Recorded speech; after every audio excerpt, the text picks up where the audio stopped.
사랑하는 성도 여러분, 한 나라의 왕이 전쟁에 승리해서 그리고 왕궁으로 입성하는 장면을 한번 상상해 보시기 바랍니다. 여러분, 어떤 그림이 그려집니까? 번쩍이는 황금 갑옷을 두른 장군들, 위풍당당하게 땅이 흔들릴 듯 달려오는 수천 마리의 말들과 하늘을 찌를 듯한 솟아오르는 그 승리의 깃발들, 수많은 백성들의 환호 속에서 신말을 타고 들어오는 백마를 탄 왕의 모습을 여러분 그려보십시오. 우리는 이러한 모습들을 역사 속에서 많이 여러분 보아왔습니다. 그리고 영화 속에서 수업 없이 보았던 장면이기도 합니다. 실제 역사 속에서도 그랬죠. 알렉산더 대왕은 페르시아 제국을 무너뜨린 후에 여러분 백마를 타고 그 도시로 입성을 했다고 합니다. 로마 황제들은 적국을 정복하고 돌아올 때 황금 전차를 탔다 그래요. 수만 명의 군사들을 거느리고 그리고 황금 마차를 따라오는 그 백성들의 환호성. 개선 장군처럼 그렇게 여러분 그 행진의 목적들은 하나였죠. 어떤 모습입니까? 봐라 이거죠. 내가 얼마나 강력한 왕인지, 전쟁에 나가서 승리했는지, 내가 얼마나 권위가 있는지, 그리고 왕다운지를 보여주는 증거가 정쟁에 승리해서 돌아오는 개선 장군의 모습이었습니다. 그런데 오늘 우리가 만나는 왕, 여러분들이 잘 아는 왕, 예수 그리스도라는 한 왕을 우리들이 만나게 될 텐데요. 그 왕은 어떤 분일까요? 여러분, 오늘 본문의 말씀해 보니까 나귀를 타고 오세요. 백마가 아닙니다. 흑마가 아닙니다. 천리마가 아니에요. 여러분, 적어도 백성 전쟁에 나가서 싸우려면, 그러려면 여러분 말 중에서도 최고의 말을 타야 되는 거예요. 최고의 장비를 갖춰야 되는 거예요. 최고의 군사력을 갖고 가야 되는 거예요. 그래야 전쟁에서 승리할 수 있어요. 여러분, 현대전에서도 마찬가지입니다. 여러분, 현대전에서도 여러분 우리들이 아는 바와 같이 지금 안타까운 일이지만 전쟁의 소문들이 여기저기서 들리지 않습니까?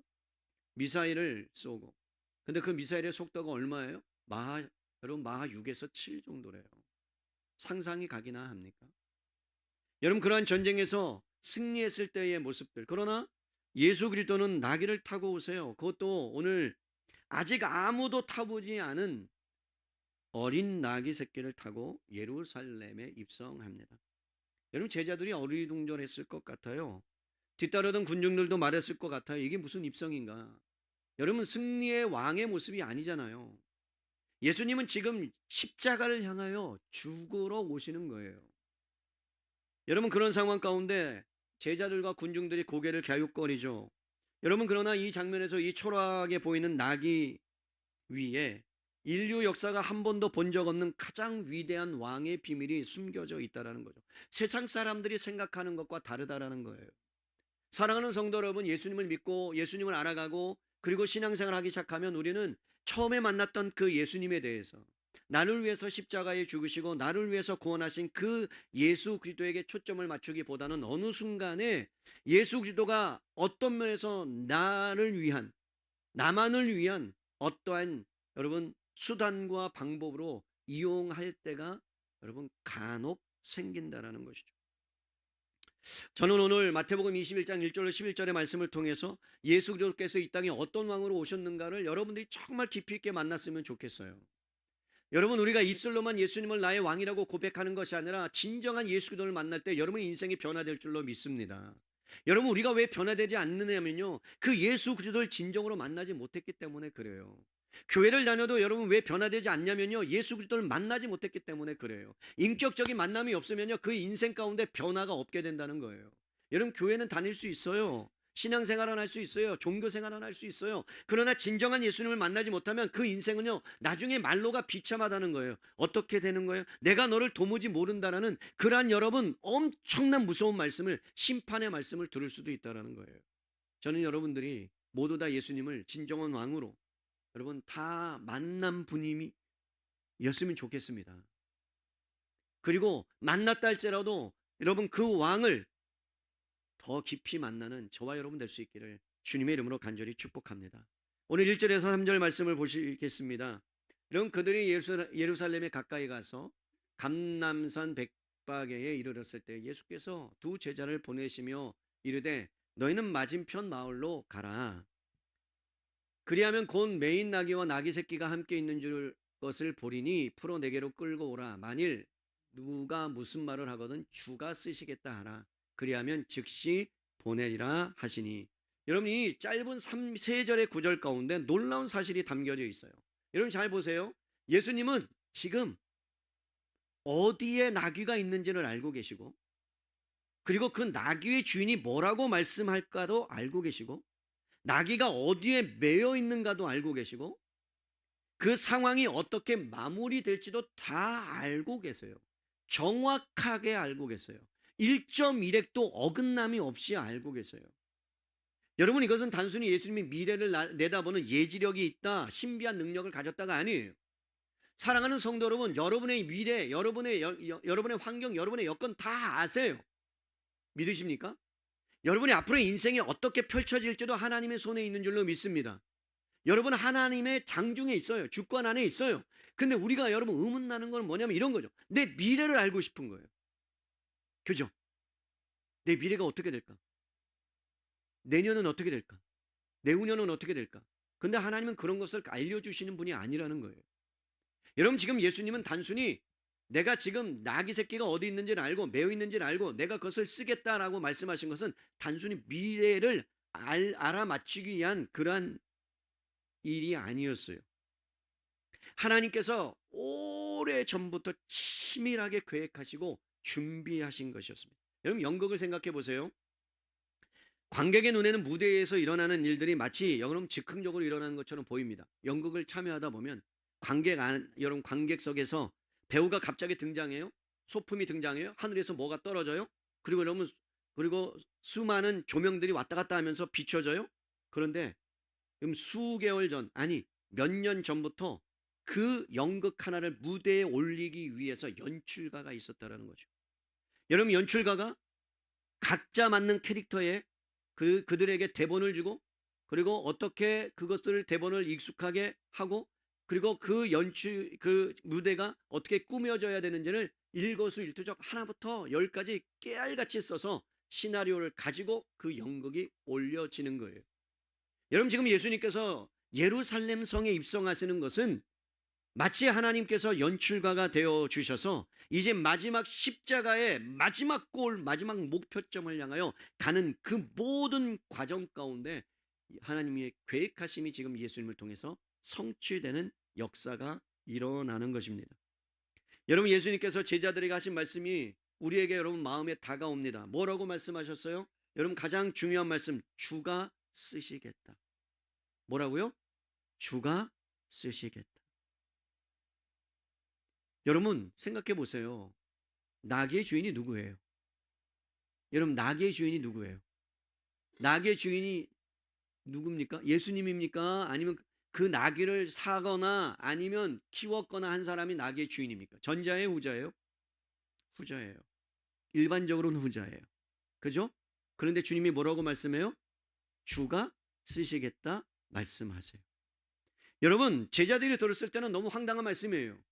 남의 것을 빼오는 거잖아요. 남의 것을 빼앗아 오는 거잖아요. 그죠? 남의 것을 빼앗는 거 아닙니까? 여러분 인간적으로 보면 도덕질 아니에요? 주가 쓰시겠다? 그런데 여러분 그 주인이 뭐라 그래? 오케이 갖고 가세요라고 한단 말이에요. 여러분 그 모든 것까지, 나귀의 주인은 원래 나귀를 산 사람이었는데 오늘 주님이 말씀하는 거예요. 진짜 나귀의 주인이 누군 줄 아니? 너의 인생의 참 주인이 누군 줄 아니? 너희는 지금까지 너희의 인생을 너희 마음대로 살았는데, 우리가 우리 마음대로 살았는데, 내가 가고 싶은 대로 가고 내가 먹고 싶은 거 먹고 내가 쓰고 싶은 거 썼는데 진짜 너의 인생의 주인이 누군 줄 아니? 내가 왜 십자가를 향하여 가야 되는 줄 아니? 너가 그 십자가에서 나를 만나지 않으면 너의 인생들은 너가 주인이 되어서 살 수밖에 없다는 걸 지금 보여주는 거예요. 엄청난 사건이죠. 여러분 세상에 있는 수많은 사람들은요, 아직도 예수님을 모르는 사람은요 자기가 주인이 됩니다. 그래서 자기가 쓰고 싶은 대로 씁니다. 자기가 하고 싶은 대로 다 합니다. 내 마음대로 내 뜻대로 살아갑니다. 그런데 여러분 예수님을 만나면 그때부터 여러분의 인생이 없어집니다. 아멘 합시다. 비참하세요? 옆에 분에게 얘기하세요. 야 정말 비참한 것 같아. 여러분 비참하십니까? 예수님이 여러분들 주가 쓰시겠다 하고 여러분들을 하나님이 부르셨다면 여러분 내가 이제는 내 마음대로 살 수 있는 부분이 없어졌다는 거예요. 오늘 주님이 여러분 나귀 한 마리도 메인 밧줄도 그 밧줄을 진 사람의 손도 그 손을 가진 사람의 생명도 주님 안에 있다라는 것을 보여주는 거죠. 여러분 여기서 우리 멈춰 봅시다. 우리의 삶을 생각해 보세요. 여러분 여러분들이 우리가 계획하지 않는 만남이 어디 있습니까? 우리가 전혀 예상하지 못한 방향으로 흘러가는 인생의 길목이 있었습니까? 도무지 이해할 수 없어서요. 밤새 눈물로 흘렸던 시간이 있었습니까? 있었을 거예요. 그런데 주님이 뭐라고 말씀하세요? 모든 순간들 속에서도 내가 너의 상황과 형편을 다 알고 있다. 나의 계획 안에 다 있다는 거예요. 여러분 그것을 믿지 못하면 어떤 마음이 들어요? 불안해요. 왜 불안해요? 믿지 못하니, 신뢰하지 못하니.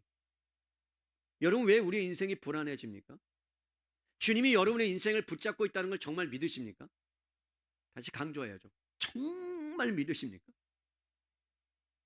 그런데 여러분 오늘 말씀을 듣고 딱 밖에만 나가면요, 문을 열고 나가면요, 또 불안이, 염려가, 근심이 또 몰려오는 거예요. 뭘 잃어버려서 그래요? 주님이 나와 함께하고 내 인생을 책임진다는 것을 붙잡지 못해서 그런 거예요. 사랑하는 성도 여러분, 주님이 지금 말씀하고 있는 거예요. 주가 쓰시겠다라고 말씀하는 거예요. 여러분 이 말씀이 비록 나기만을 말하는 게 아닙니다. 사랑하는 성도 여러분, 우리가 겪고 싶지 않은 일도 있어요. 지나가고 싶지 않은 일도 있어요. 부딪힘이 있어요. 관계 안에서 막 정말 어려운 일들이 있어요. 실패도 있어요. 좌절도 있어요. 상처도 있어요. 슬픔도 있어요. 그런데 주님이 말씀합니다. 내가 그 상처 쓸게. 내가 그 아픔 쓸게. 내가 너의 인생의 모든 것 버림이 없이 다 쓸게. 내가 너를 만들어서 갈 거야. 여러분, 여러분의 인생은 망하지 않아요. 아멘 합시다. 여러분의 인생은 절대로 망하지 않아요. 주님이 여러분의 편이기 때문에 망하지 않아요.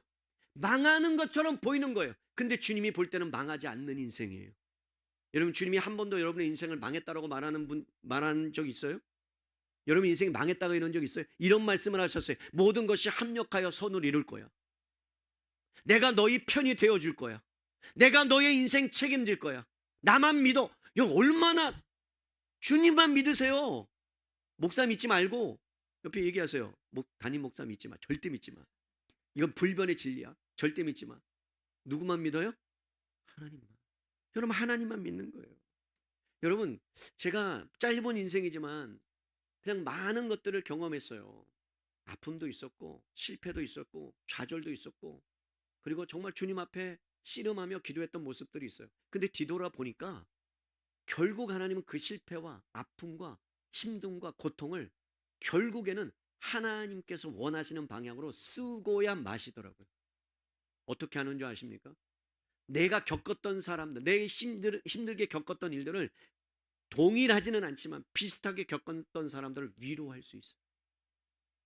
그러면 그가 그 말을 듣고 나만이 아니구나. 내가 혼자 겪는 것이 아니구나. 남들도 겪고 있는구나. 근데 어떻게 그것을 극복했다고? 하나님이 저의 인생을 붙잡아 줬구나. 라는 것을 그가 붙들면 여러분 회복되는 거예요. 사랑하는 성도 여러분, 오늘 주님이 말씀하십니다. 쓰시겠다. 내가 너를 쓰겠다. 믿으십니까? 여러분의 아픔도 쓰겠다는 거예요. 여러분의 힘듦도 쓰겠다는 거예요. 여러분 그것만이 아니에요. 행복도 쓸 거예요. 기쁨도 쓸 거예요. 이거 하면 또 여러분 아멘 안 나와. 물질도 쓸 거예요. 네. 여러분 하나님이 다 쓰시겠대. 그리고 나서 4절에서 5절을 보십시다. 여러분 그렇게 말씀하시면서 주님이 쓰시겠다고 하시면서 이는 선지자를 통하여 하신 말씀을 이루려 하심이라. 계획된 거란 말이에요. 일러스되 시온의 딸에게 이르기를 내 왕이 내게 임하나니 그는 겸손하여 낙이 곧 멍에 매는 짐승의 새끼를 탔도다 하라 하였느니라. 여러분 이 말씀은요 2500년 전에 예수님 탄생 500년 전에 있었던 일이에요. 우리가 태어나기도 전의 일이에요. 그런데 놀라운 것은 뭐냐면 여러분 선지자의 입을 통해서 선포된 말씀이 그대로 이루어졌다는 거예요. 여러분 우리는 이것을 그냥 지나쳐서는 안 돼요. 여러분 이런 생각을 해보신 적 있으세요? 여러분 성경의 예언은요 우연이 아닙니다. 사람들이 말해요. 우연이라고 말해요. 여러분 성경에 나오는 모든 예언을 통계학자들이 계산합니다. 여러분 계산했는데 예수님의 생애에 일어났던 것, 자 이런 거예요. 예수님이 탄생하는 곳이 어디예요? 베들레헴. 예수님이 사셨던 곳이 어디예요? 나사렛. 그죠? 그리고 예수님이 죽었던 것이 여러분 갈보리 언덕. 이 모든 것이 예언됐단 말이에요. 근데 여러분 이 모든 예언을 다 통계학자들이 얼마만큼의 확률이 있을까라고 조사를 했는데 10의 157승의 1이래요. 상상이 안 돼. 이런 거예요. 여러분 전 세계 모래가 있는데 거기서 10원짜리 여러분 특별한 10원짜리 동전을 어디서 물론 또 어디 경포대 가서 또 10원짜리 찾으면 모르겠지만 내가 바다에다 뭔가를 하나 여러분 시계에 어떤 침을 하나 딱 던졌는데 그게 막 흘러가지고 어디로 사라져요. 그걸 찾을 확률이에요. 여러분 찾을 수 있어요 없어요? 불가능해요. 이 이야기는 뭐냐면 여러분 세상적으로는 불가능하지만 그러나 우연이 결코 아니라 이 역사를 하나님이 주관하신다는 것을 우리에게 말씀하고 있습니다. 여러분 마태가 스가랴 선지자의 예언을 인용해요. 근데 스가랴 선지자의 그 예언의 말씀이 어디냐면 스가랴 9장에 나와요. 여러분 성경 말씀을 보십시다. 스가랴서 9장 10절에 한번 읽어볼까요?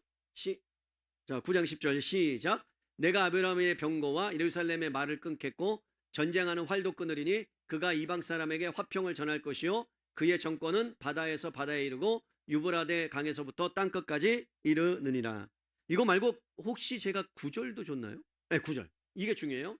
이게 마태복음하고 연결된 말씀이에요. 함께 읽을게요. 시작. 시온에 따라 크게 기뻐 예루살렘에 따라 실거이 부를지어다. 보라 내 왕이 내게 임하시나니 그는 공의로우시며 구원을 베푸시며 겸손하여 나귀를 타시나니 나귀의 작은 것 곧 나귀 새끼니라. 여러분 잘 보세요. 똑같이 마태복음에 뭐라고 말하냐면 시온에 따라라고 이야기하면서 여러분 나귀 새끼를 타고 예수님이 메시아가 올 거다. 그러니까 메시아가 와서 나귀 새끼를 탈 거다라고 말씀을 합니다. 그런데 거기에 세 가지 단어 중요한 단어가 여러분 들어가요. 거기에 탄 왕을 묘사하는데 엄청난 이순신 장군의 칼을 딱 들었다. 이게 아니에요. 징검을 들었다. 이게 아니에요. 방패인데 엄청난 큰 방패를 들었다. 그것을 말하는 것이 아니라 다시 한번 구절을 보여주세요. 세 가지 중요한 단어가 나옵니다. 여러분 에스겔서 10장 9장 9절. 네, 좋습니다. 그는 뭐라고요? 공의로우시며 그는 또 뭐라고요? 구원을 베푸시며 그는 어떤 분이라고요? 겸손. 세 가지 단어가 나와요. 여러분 기억하세요?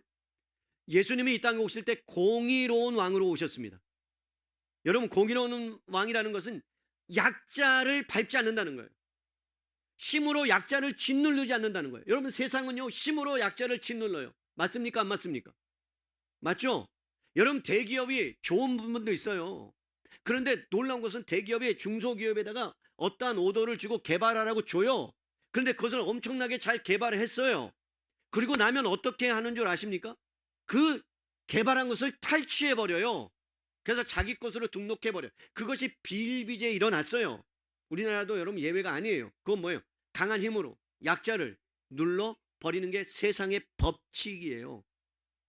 여러분 예전에는 지금도 여러분 목사들은 은행 가면 대접을 받아요 못 받아요? 못 받아요. 여러분 못 받아요. 부목사님들 안타까워요. 못 받아요. 대접을 못 받아요. 대출도 안 나와요. 못 받아요. 왜 그럽니까? 여러분 세상이 갖고 있는 힘과 세상이 갖고 있는 권력과 세상이 갖고 있는 능력이 없다라고 생각했기 때문에 그래요. 여러분 동사무소를 갈 때 요즘으로 말하면 주민센터를 갈 때 추리닝 있고 그 다음에 후질 그래 하고 가면 여러분 그분들이 나를 반갑게 맞아줄까요? 아니면 위아래로 훑어볼까요? 노숙자 왔나? 그러면서 훑어봐요. 그런데 정장을 입고 넥타이 딱 매고 각 잡고 딱 가면요 달라져요. 보는 게 희한하죠. 희한하죠. 그게 여러분 외모로 사람을 평가하는 세상의 기준인데 예수님이 뭐라고 오셨다고요? 공의로운 분으로 왔다고요. 여러분 힘으로 약자를 누르는 분으로 오지 않고 이익을 위해서 진실을 왜곡하는 분으로 오지 않고 의로움으로 다스리려고 이 땅에 오신 분이라는 거예요. 또 하나 여러분 예수님 뭐라고 표현해요? 구원을 베푸시는 왕으로 오셨다고 말씀합니다. 여러분 세상 사람들은요 정복하는 게 꿈이에요. 제가 진짜 황당한 거.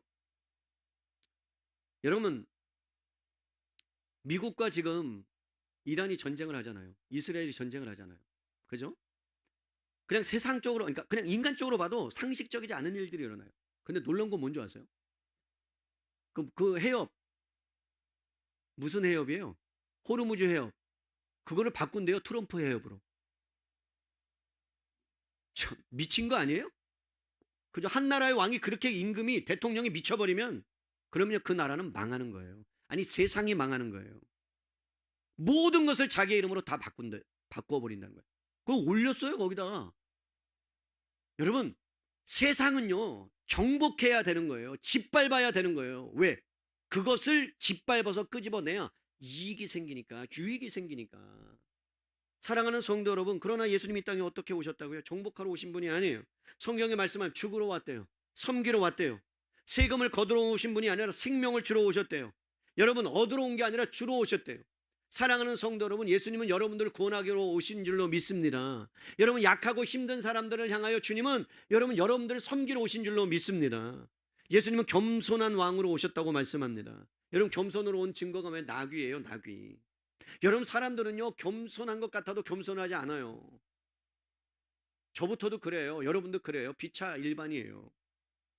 여러분 뭔가 높아지고자 하는 마음이 있어요.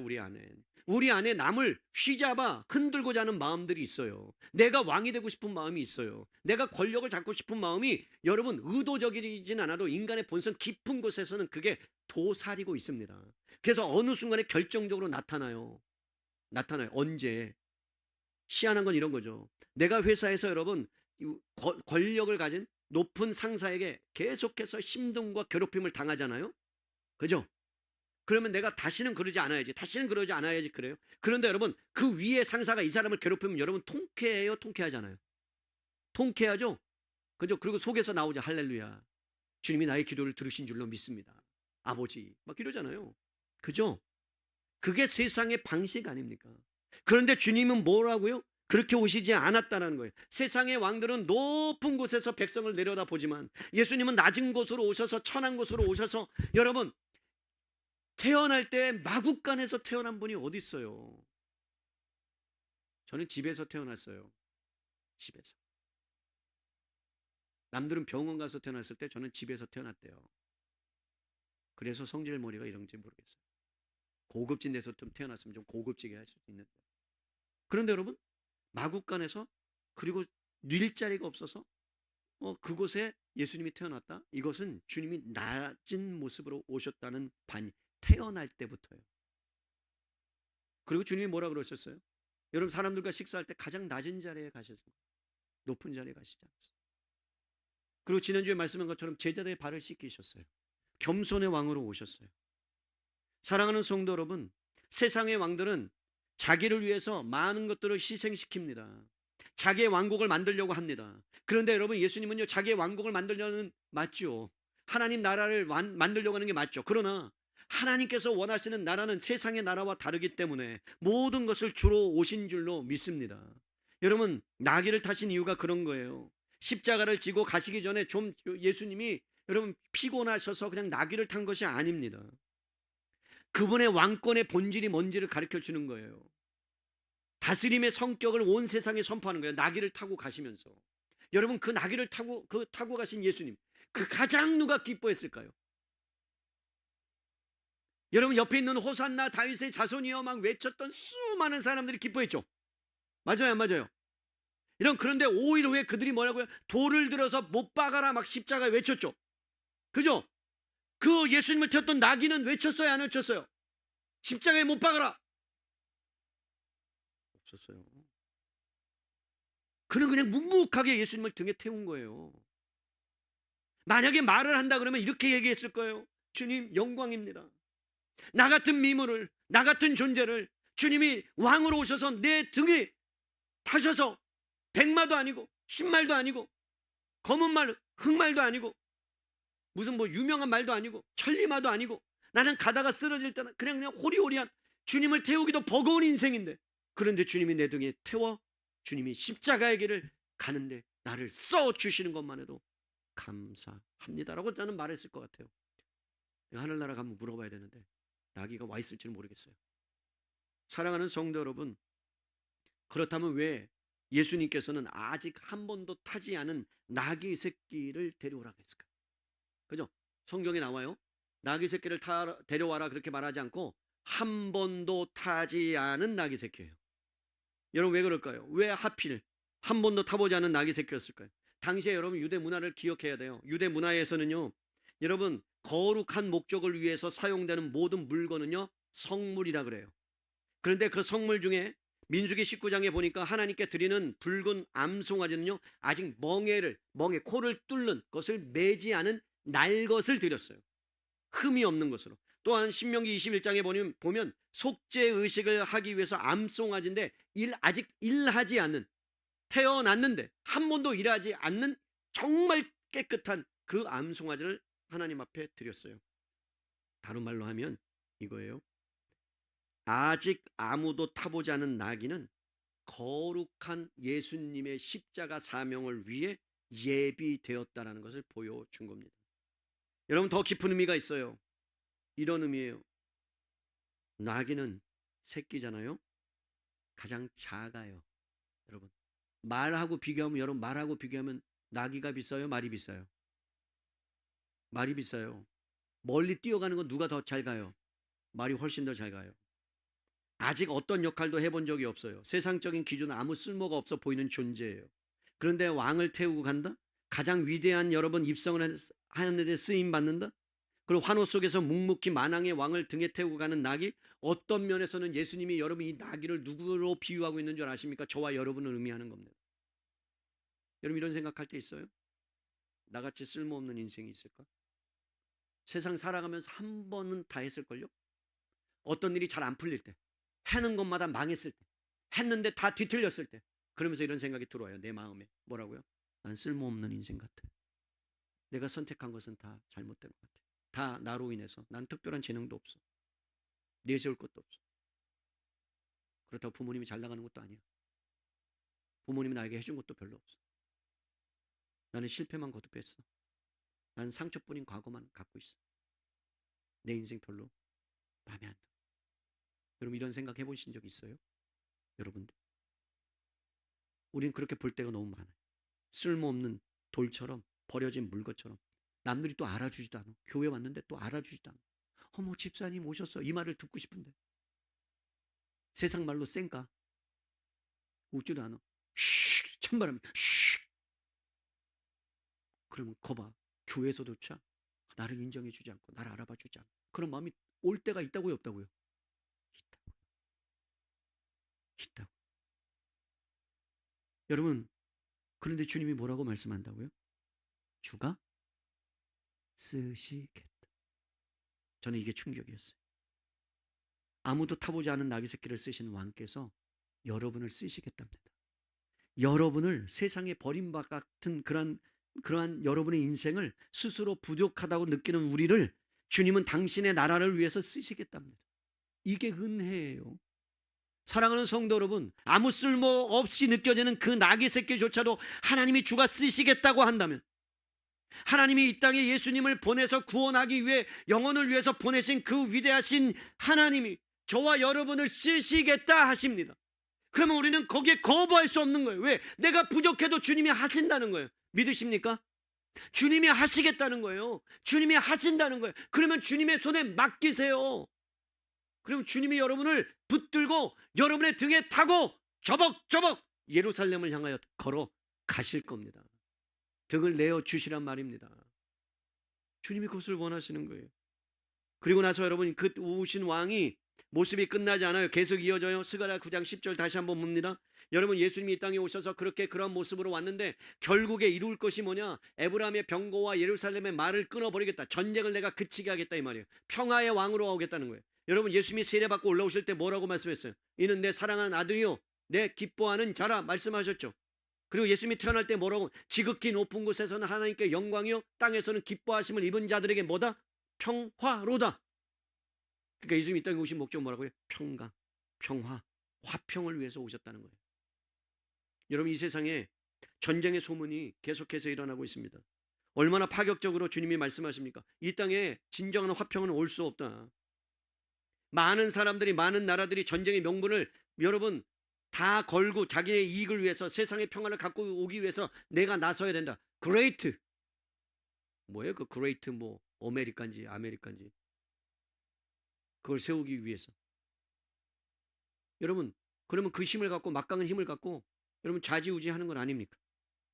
사랑하는 성도 여러분, 세상은 그걸로 평화를 가질 수가 없어요. 화평을 가질 수가 없어요. 여러분 전쟁이 전쟁을 낳아요. 피가 피를 불러요. 단 한 번도 전쟁이 참 평화가 이룬 적이 없어요. 여러분 강한 힘에 놀라 잠시 조용할 뿐이에요. 기회를 틈타 어느 정도 힘이 생기면 여러분 그 나라를 엎으려고 하는 것이 세상의 마음이에요. 그런데 예수님이 이 땅에 왜 오셨다고요? 참 평화를 이룰 수 있는 방법은 모든 갈등과 미움과 다툼과 시기와 폭력의 근본적인 죄의 문제를 처리하지 않으면 참 평화가 이루어질 수 없기 때문에 여러분 사람과의 관계도 왜 파괴되느냐? 여러분 우리 안에 깊이 죄의 본성이 인간의 본성 가운데 죄로 물들어 있기 때문에 그렇습니다. 예수님을 만나도 옛 본성이 남아있기 때문에 여러분 자꾸 인정받고 싶고 자꾸 여러분 권력욕을 사용하고 싶은 욕망들이 우리 안에 있다라는 거예요. 그럼 여러분 그것을 어떻게 해결할 수 있습니까?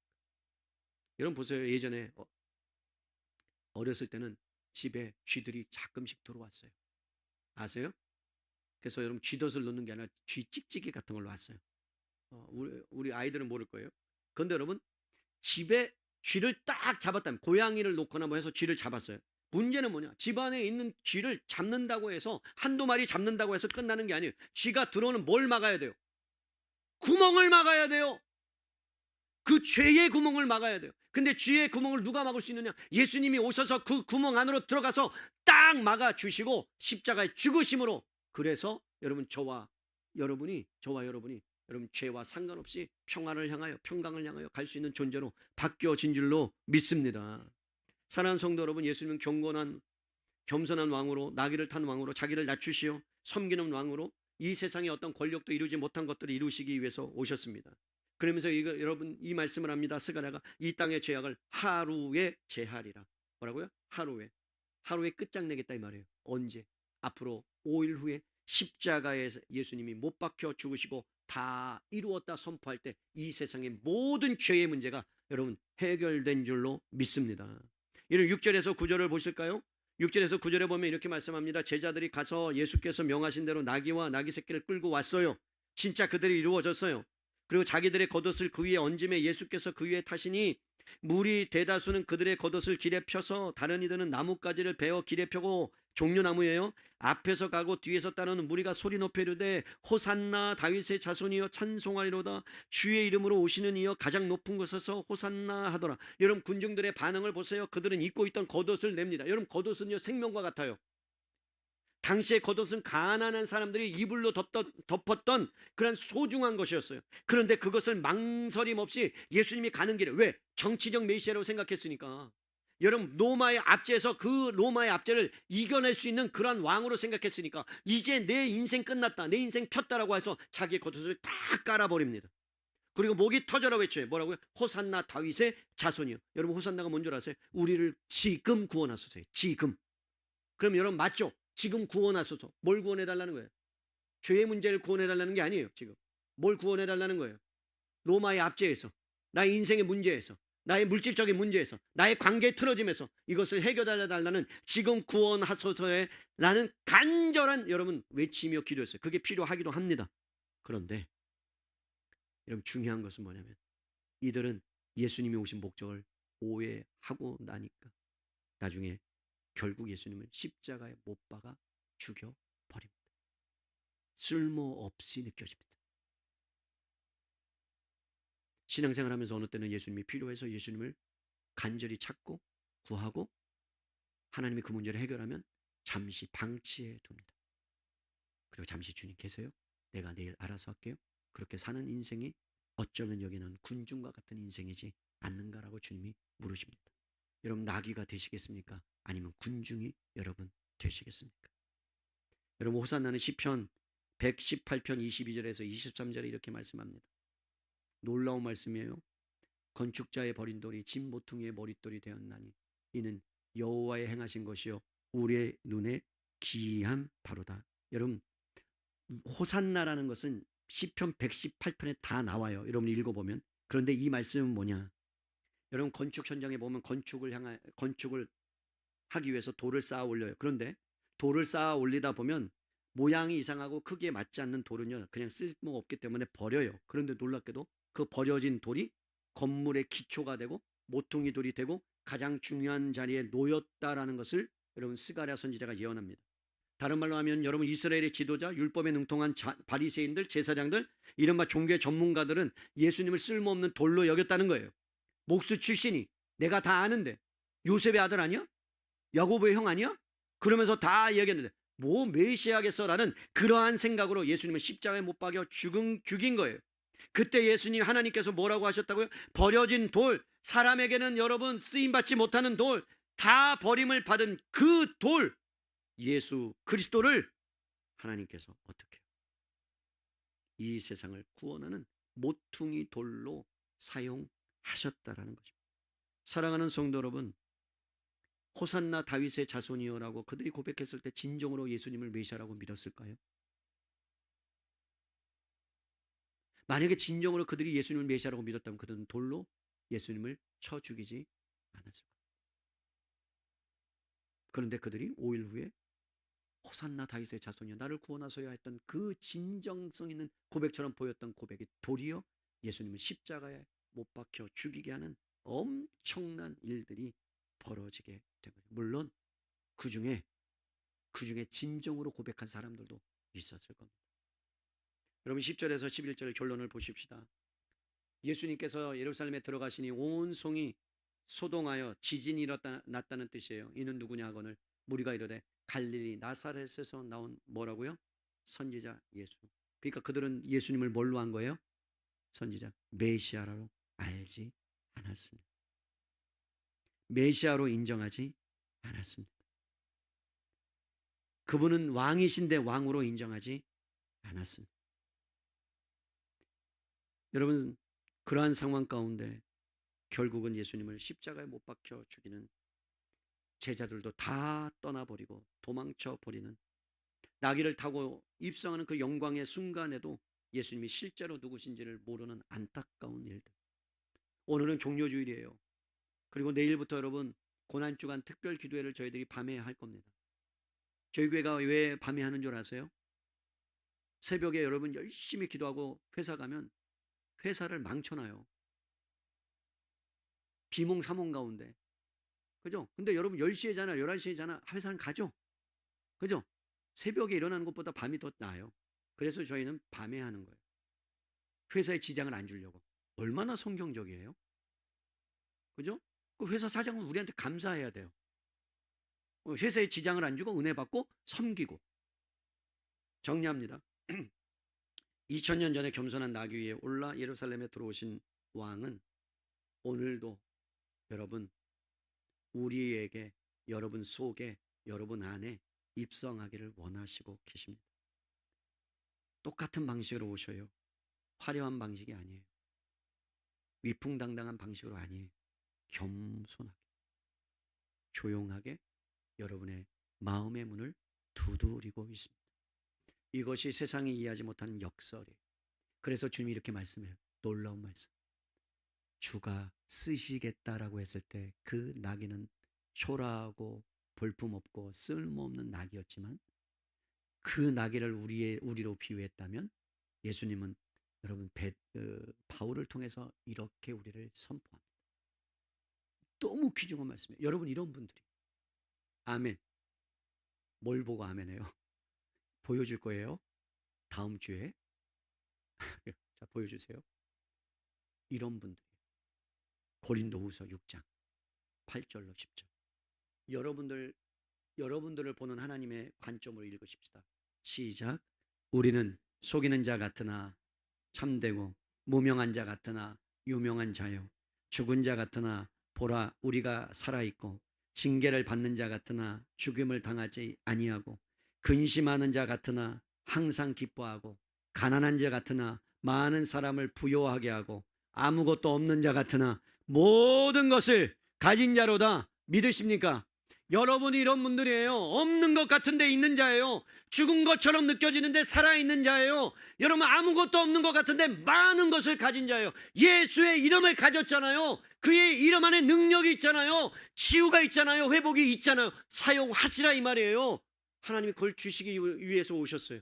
사랑하는 성도 여러분, 이번 한 주간 십자가의 도에 대해서, 하나님 나라의 원리에 대해서 여러분들에게 선포할 겁니다.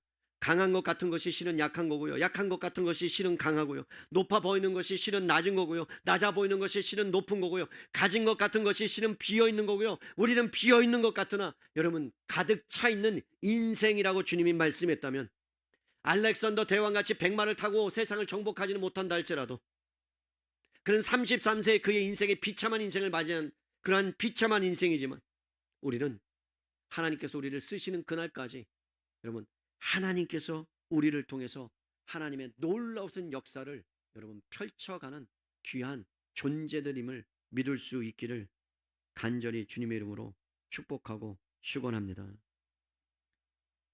마음속으로 각자 질문을 여러분께 드립니다. 여러분은 지금 어떤 왕을 기대하고 계세요? 여러분 문제를 한 방에 해결해 줄 수 있는 강력한 왕을 원하십니까? 그럼 주님은 그런 분과 상관이 없습니다. 여전히 지금도 문제 앞에 우리는 놓여 있습니다. 그러나 문제 너머에 모든 것을 아시는 주님을 만나면 그 문제가 문제처럼 보이지 않을 겁니다. 여러분 화려한 기적과 능력으로 삶을 바꿔줄 왕을 원하십니까? 우리는 그런 왕을 원할 때도 있습니다. 아니요. 그러나 주님은 우리의 가장 깊은 죄의 문제를, 여러분 보세요. 죄의 문제가 있으면 해결되면 갈등이 일어나겠어요? 폭력이 있겠어요? 미움이 있겠어요? 다툼이 있겠어요? 죄가 없으면요 화평, 기쁨, 은혜, 사랑, 희락 모든 게 있는 거예요. 가장 중요한 것은요 죄의 문제예요. 예수님이 인류의 죄를 해결하기 위해서 오신 거예요. 우리의 힘으로 안 돼요. 지식으로 안 돼요. 우리의 노력으로도 참 평화 만들 수 없어요. 여러분 죄의 문제를 여러분이 이길 수 있다고요? 아니요. 이길 수 없어요.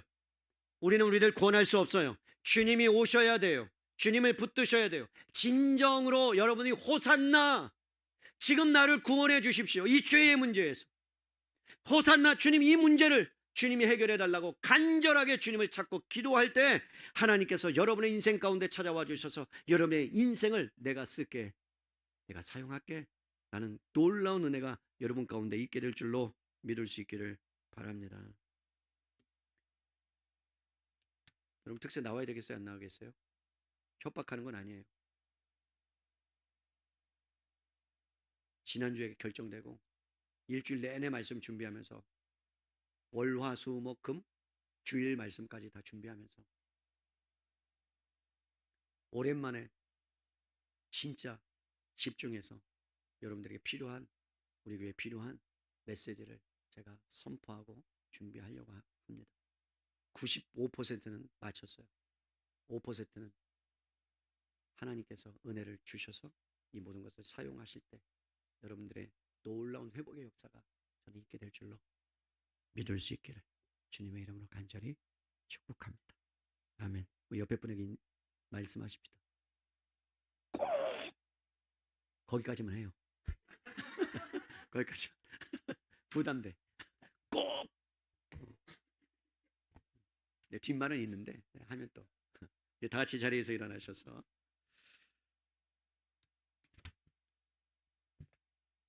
여러분 옆에 분들 한번 보세요. 옆에 분들은 여러분 쓸모없는 인생들이 아니에요. 하나님의 진짜 귀한 인생들이세요. 귀중한 분들이세요. 소중한 분들이세요. 없어서는 안 될 존재들이세요. 믿으십니까? 그렇게 얘기해 주세요. 정말 귀중한 존재라고. 옆에 분에게 소중한 존재라고 눈을 보시면서. 여러분 이게 되게 중요해요. 그리고 만날 때마다 인사하세요. 만날 때마다 집사님은 소중한 분이세요. 정말 귀중한 분이세요. 저도 할게요. 그죠? 우리 은지야 소중한 존재예요. 우리 박하임 전도사님 정말 귀중한 존재예요. 박경신 집사님 정말 귀중하고 소중한 존재입니다. 여기까지 하면 안 되겠죠? 은유 귀중한 존재예요. 그 다음에 중천 형제님 정말 소중한 존재예요. 우리 박정민 집사님 정말로 정말 귀중하고 소중한 존재예요. 여러분 다 아멘입니까? 아멘. 그 귀중한 존재가 오늘 이 시간 온 세상 창조주 되신 하나님을 찬양함으로 우리 마지막 찬양 하나님께 올려드리겠습니다. 우리 힘차게 박수 치면서 찬양하겠습니다.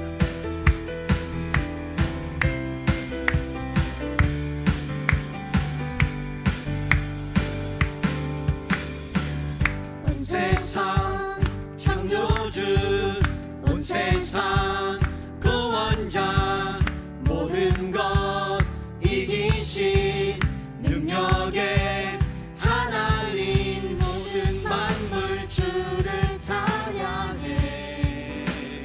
모든 만물 주를 경배해. 모두 승리하리. 우리 믿음으로 선포합시다. 열방 얻게 되리. 하나님께서 통치하시네. 모두 승리하리. 열방 얻게 되리. 위대하신 왕 여호와. 하나님 열방을 우리에게 주셨네. 그 명령 따라서 열방을 취하리. 모든 만물 주를 찬양해. 모든 민족 주께 경배해. 찬양 할렐루야. 찬양 할렐루야.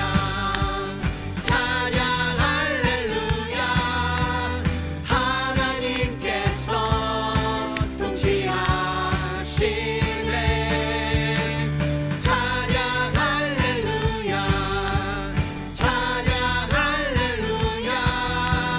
위대하신 왕 여호와. 우리 모두 승리하리. 모두 승리하리. 우리 믿음으로 선포합시다. 열방 얻게 되리. 하나님께서 통치하시네. 모두 승리하리. 열방 얻게 되리. 위대하신 왕 여호와. 우리 마지막으로 찬양 할렐루야. 두 손 높이 들고 찬양 할렐루야. 찬양 할렐루야. 하나님께서 통치하십니다. 통치하시네. 찬양 할렐루야. 찬양 할렐루야. 찬양 할렐루야. 위대하신 왕, 위대하신 왕, 위대하신 한 번 더 위대하신 왕. 위대하신 왕 여호와. 아멘. 여러분 위대하신 왕은 여호와를 믿으십니까? 여러분 이 시간에 기도할 때 하나님이 여러분을 쓰시겠다 합니다. 여러분의 실패, 여러분의 아픔, 여러분의 힘듦 하나님이 쓰신대요. 그리고 하나님께서 여러분의 역사를, 여러분의 인생을 책임져 주시고 붙들어 주시고 죄의 문제를 해결해 주시기로 왔다면 이제 여러분 주님 앞에 나의 모든 죄의 문제와 여러분의 모든 것들을 주님 앞에 내어드리고 하나님 나를 써주십시오. 호산나 나를 지금 구원해 주십시오. 그렇게 간절하게 우리 주여 한번 부르며 기도합니다. 주여. 아버지 하나님 고맙습니다. 감사합니다. 주님은 위대하신 왕이십니다. 오늘 하나님의 주님의 오늘 가운데 아버지 우리 가운데 찾아와 주시고 오늘 말씀하여 주신 하나님을 찬양합니다. 아버지 하나님 나귀를 타고 겸손으로 의로 아버지 하나님 통치하시기 위해서 오신 하나님, 세상은 전쟁의 소문들이 넘어가신 아버지 우리는 이제 주님이 원하시고 주님이 뜻하신 하나님의 그 하나님 나라가 이 땅 가운데 예수님을 통하여 이루어지게 하신 하나님을 찬양합니다. 아버지 하나님 이 시간에 주님 앞에 간절히 기도합니다. 지금 나를 구원하여 주시옵소서. 호산나 다윗의 자손이라. 아버지 하나님 이 시간에 우리의 심령과 우리의 마음을 붙들어 주시고 우리가 다시 한번 하나님의 은혜 가운데에 모든 것들을 아버지 내려놓고 십자가 앞에 나가 아버지 먼 특별 새벽 기도회를 통하여 우리의 인생이 회복되고 주님께로 나아가는 시간이 될 수 있도록 인도하시고부터 주시옵소서. 아버지 하나님을 찬양합니다. 한 번 더 기도하십시다. 하나님, 우리 김용성 장로님 중환자실에 입원하고 계시는데요, 피가 혈변이 있으셔서 하나님 아버지 원인을 찾게 하시고, 또한 병원을 옮겨야 되는지 고민하고 있는데 하나님께서 은혜를 베풀어 주시도록. 이승국 집사님 또 수술 후에 회복 중에 계십니다. 하나님 치료와 회복의 은혜를 베풀어 달라고, 우리 주변에 우리 옆에 있는 분들 상처받고 힘든 영혼들 가운데 다시 한번 하나님께서 위로해 주시고 붙들어 주시고 붙잡아 달라고. 그리고 마지막으로 하나님 이번 한 주간 특별 새벽 기도회를 통해서 내 인생의 터닝 포인트가 있게 하시고, 주님을 만나게 하시고, 주님을 뜨겁게 사랑하는 귀한 복된 시간 되게 도와주십시오. 하나님 은혜 베풀어 주십시오.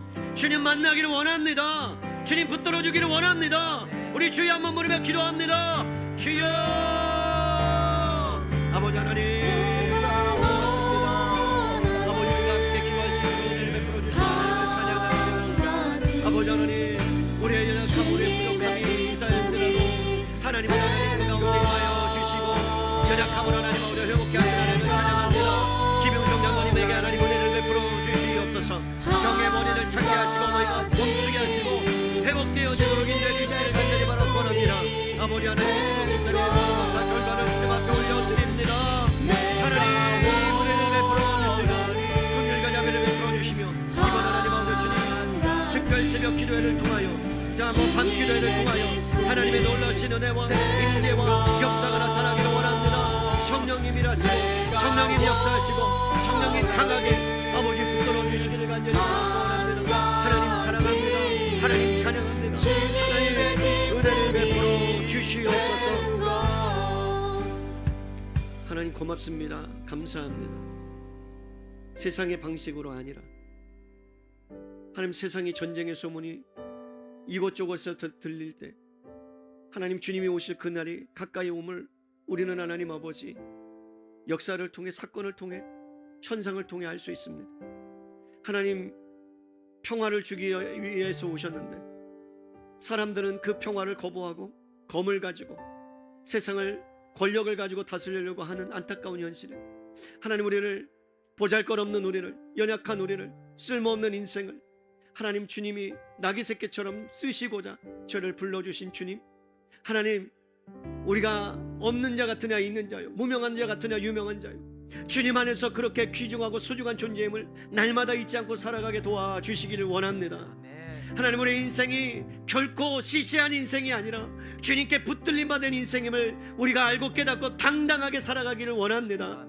특별히 하나님 특별 밤 기도회를 통하여 하나님 우리의 모든 하나님 짐과 근심과 걱정을 주님 십자가 앞에 내려놓고 회복의 역사가 일어나는 시간 될 수 있도록 인도하여 주시옵소서. 아멘. 특별히 하나님 아버지 준비하는 모든 하나님 우리 스태프들과 건속들 가운데 함께하여 주시고, 때를 따라 돕는 은혜를 베풀어 주시며, 또 하나님 귀한 예물 올려드릴 때에 하나님 주님이 나의 왕이십니다. 나의 모든 것 되십니다.